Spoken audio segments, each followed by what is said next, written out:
Right throughout Egypt, there's a delicious mix of nuts, seeds and spices that's loved by all, but is known as the food of the poor.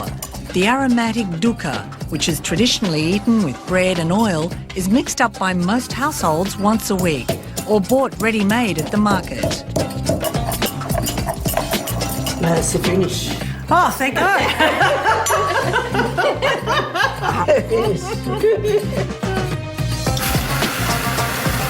Others prefer a blender. Maurice Mansour makes fresh Dukkah every couple of days for his restaurant, which has been serving Egyptian food for over 20 years. Dukkah is an essential element of the Egyptian cuisine. It could be used in so many ways. Complement, whether it's a dip, to finish a dish like Molokhia, to put it in a salad.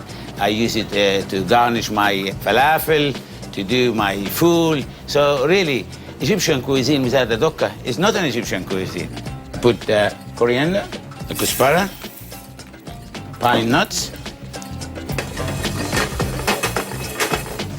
You're good to move.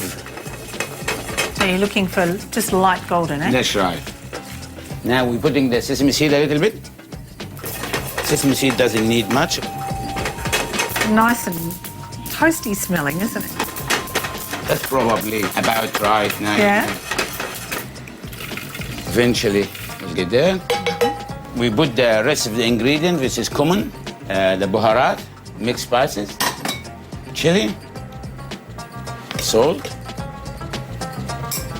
Now we're going to the fun part, and then we're ready to go. Oh, it smells great. Yeah, here you are. And it's crunchy, but this is how it should be, you know? Oh, that's so spicy and toasty. Oh, it's great. The pinnacle.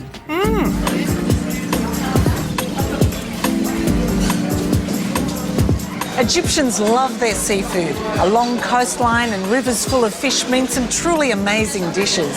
Many are cooked in the same sort of clay pot, the tagine, that's associated with Morocco. Only in Egypt, the word's pronounced differently. We pronounce it as tagine. I love it when you finish and you're ready to eat and everyone is sitting down and you open the lid and just the steam comes out. It's beautiful. It gets everyone excited. Rami starts by making a marinade using crushed garlic, olive oil, cumin, a good squeeze of lime and fresh coriander.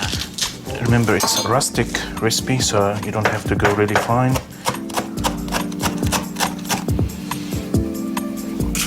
He adds cracked pepper and salt.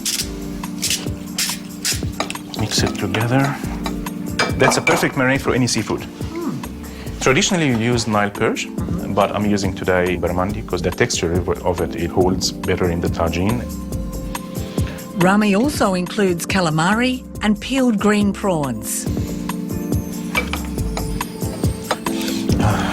Love that smell. Okay, so that's ready.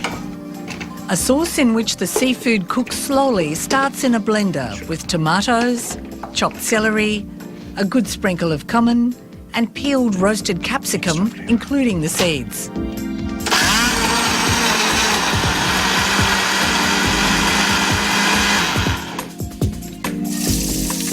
Rami then fries red onion, adds the tomato and capsicum puree, tomato paste, salt and pepper. He pops in a few coriander leaves and some of his beloved cumin.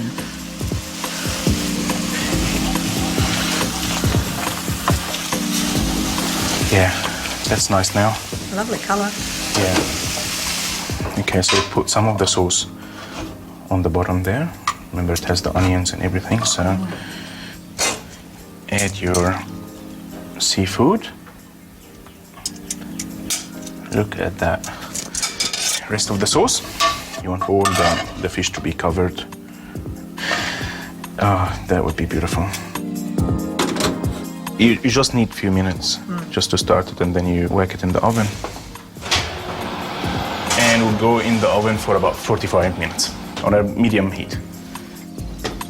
Just like this. It's a great waft of steam. Tagine. It looks fantastic. It smells amazing. Yeah, just the coriander and the garlic. You can smell it. A bit of barramundi. It smells absolutely divine. That's going to be a big mouthful.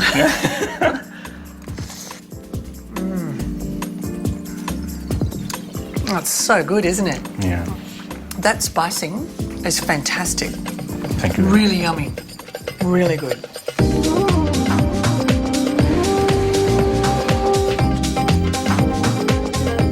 We don't believe in doing anything too small. So whenever we make sweets, it's always a large tray of Basbousa or kunafa or whatever it may be. When Egyptian people finish a meal, they go out in style with lots of sugar and ghee. One of the best known sweets is Basbousa, made with semolina and rosewater syrup. This is my mother's famous recipe. She's passed it on to me, and it's just lovely.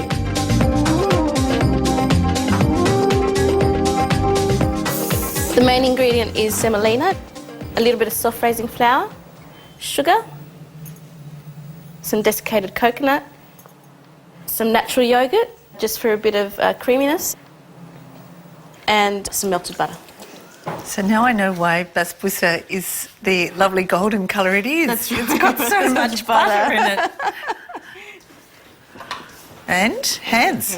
It all has to come together, kind of nothing left on the sides of the bowl, and it kind of feels like a bit like sand. Right. So you've greased this slightly, just in case. Just a little, just a little. And the key is to get it as even as possible all the way around so that it cooks evenly.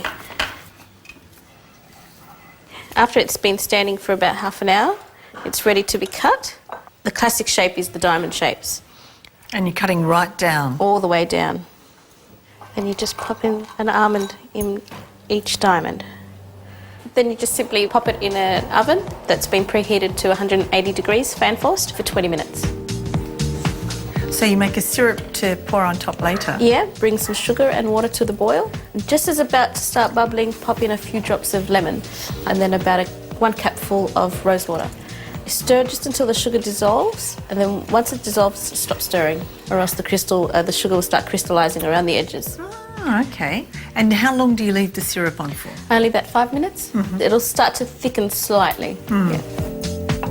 The cake needs to be hot and the syrup needs to be cold. So when the hot cake comes out, just pour over the cooled syrup. This looks great. Look at it.